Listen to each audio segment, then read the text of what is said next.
Up next, Ted Morris, research engineer in computer science and engineering at the University of Minnesota, will present his project, Roundabout, Connected Automated Vehicle Active Interface Control Strategies to Improve Safety for All Users. Thank you. Good morning. I have to wear peeps these days. This project started last year and part of a CCAT-supported project. And I also want to acknowledge the graduate student who's done some interesting work on this. Ganesh, and he has a poster as well out there. Let's see. So there's actually, it's a two-phase study. Actually, the first phase is what we're working on, dealing one with sensing and the other side having to do with action or control on the vehicle side. So the objective, our first phase, is deploying cost-effective roadside sensing infrastructure and software for detecting vehicles and VRUs. The other side, secondly, is to also doing this generate BSM data for provisioning an RSU to broadcast this information. And so we also focus this on an urban roundabout, which has become very popular in North America. In fact, I don't think I saw Michigan in the top 10 in terms of deployed roundabouts, at least from Kittleson Associates from other data, but there are states in the CCAT consortium that are doing really well, like Ohio and so on. But anyway, I also want to just mention, so the other objective is using active inference framework for learning hidden states about pedestrian and vehicle intention, and to try and look at control policies. We're primarily focusing on speed control for this, because it also that applies not only to CAVs, but also connected vehicles that are still level 3 below human driven, as well as a safety feature. So why are we doing roundabouts? I mean, we know, first of all, that traffic-wise, the improvements, it's, well documented, it's well studied. There's a really interesting town in Indiana where they've basically getting rid of traffic signals. I think, I'm trying to recall the population of that town. It's relatively large, but the rates per incidences with vehicles, at least, is significantly lower than, for example, neighboring cities, which I found pretty interesting. So the other aspect, which is very interesting, having to do with how they're perceived by more vulnerable road users. If any of you ride bicycles and so on and so forth, you know that it's a little bit trickier. So the other aspect of some of these is actually crashes. Some of these types of things has gone up. So can CAVs potentially, with roadside sensing, ameliorate these problems? So I'll just briefly go over what is the site that we have. This is deployed in a near ring suburb in Richfield, Minnesota. It's in a county arterial, class 1 arterials going each way. What's interesting about this intersection, there's also a really nice popular water park on the corner. There's public transit, so on and so forth. Fairly high volume road to be looking at. This is what we have. There's a camera pole in the middle that can be cranked down, and we have inside the box, actually we're upgrading to Orin, a GPU inside as we speak, a PoE switch, a 5G router, those kinds of things, and then just a single fisheye camera. You can pick these up for $800, $1,000. So What we did lately is we've evaluated different detection models and how to look at these images to extract different information. We collected a bunch of historical data during morning, midday, and peak hours. It's about they call it a 9 megapixel camera, and we're upgrading that to 12 that can acquire at 15 frames a second. So one of the first things we did is just simply break up the image. There's no really special rectification, and just train the model on this, and then simply reconstruct and piece it back together again. It's basic stuff. We're training a bunch of images. In this case, a couple thousand that were done. So actually not that many. Why isn't this showing up? These are just some of the basic, your usual map scores and things like that for the 7 classes that we were looking at. Why? Well, so the other aspect which is interesting, so there's a pole in the way, but it doesn't really seem to affect the detections that much. It's just sort of a view of what's going on at one of the crosswalks. I think it's the northbound one that's just showing just general detections on this image. I want to mention that so through calibrations and such, we can map this then into geodesic coordinates, the trajectories that are being tracked. So I'm going to just advance due to time here. But the other one, we also looking at some other models, YOLO models with this. Is it the model, is it the data question?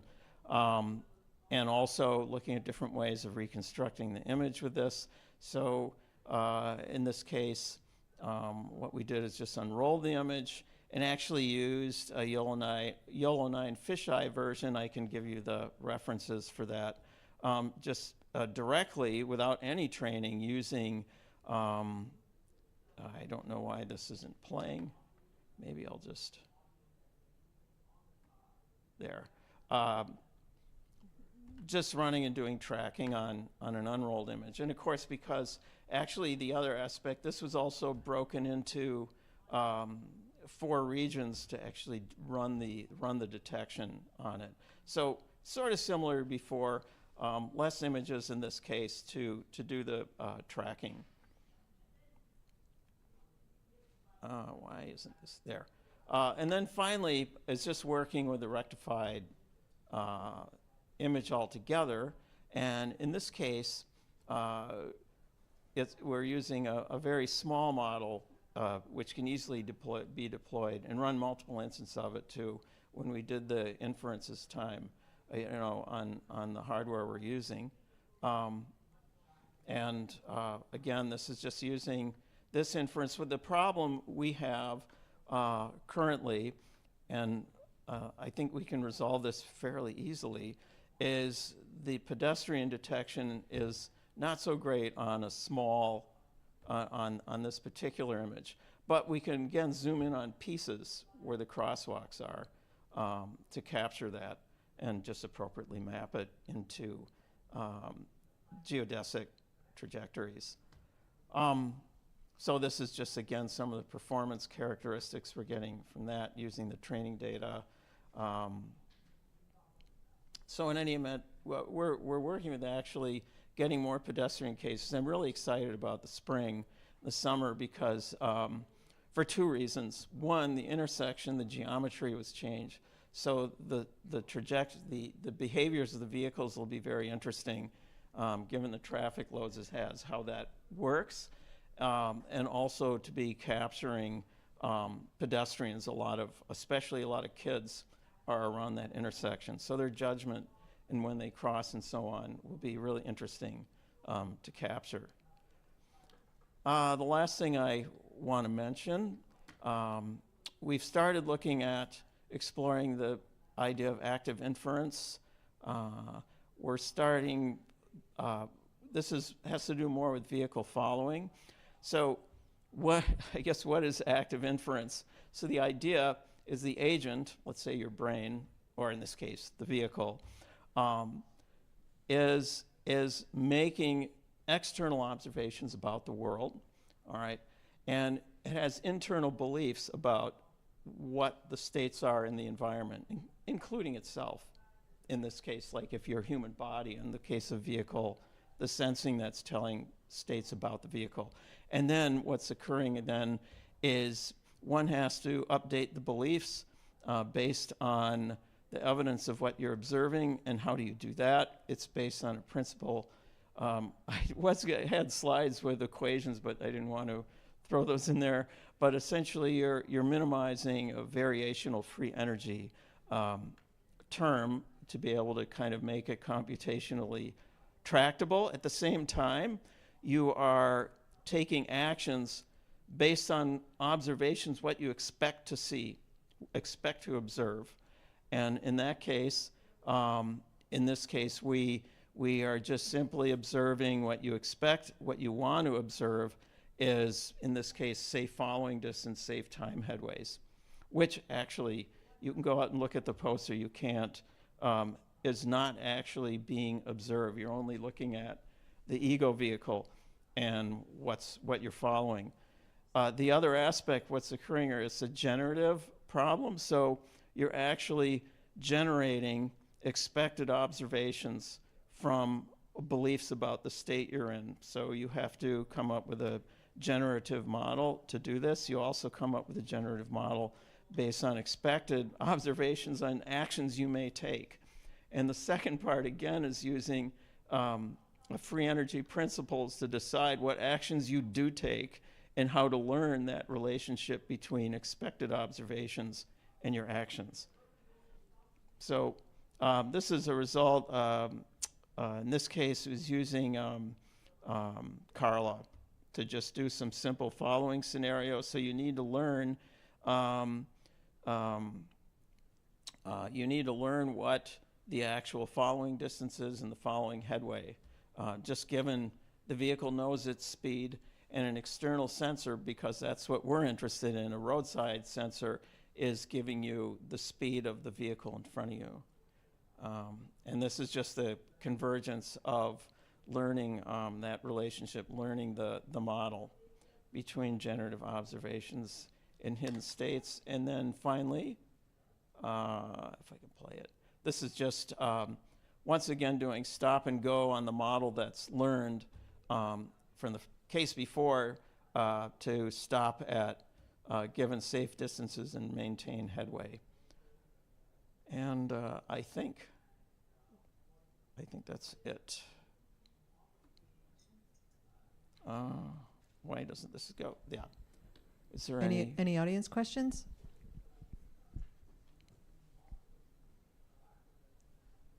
Hello. Wait. Guess we have to use these. Sorry about that. No. For the model that you had used, were you utilizing 3D pose technology to understand the size of the space that the vehicles were occupying in the roadway? Are you talking about the sensing? Yeah. No, so actually what we use currently the P&P approach, so we can technically, so we can actually get the 3D transformation, and then you can map that into the projection space you're seeing, so we can adjust like the elevation of, where the center point is and things like that. Right. And then perhaps you mentioned it and I didn't hear it, but did you say you were also monitoring near miss? Near misses between VRUs and vehicles? Oh, absolutely. We want to be capturing that. Yes. That's it. Thank you. Oh, okay. Sure. Any other questions? Oh.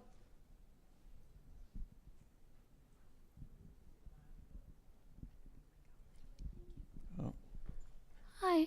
I want to ask, is there any particular reason to use active inference? Like, why active inference? That's a great question. Well, it's a new area to explore, and that the advantages is that its adaptability to adapt behavior to different scenarios it has not yet encountered, seen in the real world. So that's the general idea of trying active inference. Okay, so in the end of the study, like how would you compare it with other methods that are being used? Well, you know, you can add, there's a student that's working on this. So what he has been doing is comparing it to a reinforcement learning method. I mean, that's just the general things that we're interested in doing that, which is also an explorative method, but it's not probabilistic. Okay, thank you. Yeah. Sorry, I have a question. Like in the first part, you were talking about YOLO algorithm and Yeah. fisheye, and I didn't get the point that how it is related to the second part, which you introduced active inference.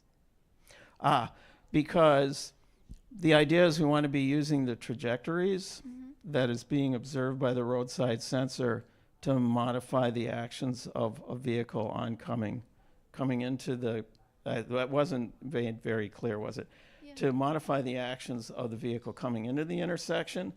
And I want to make the point that roundabouts are interesting because in a lot of the ego vehicle can't see a lot of situations that arise which should modify the behavior of the vehicle.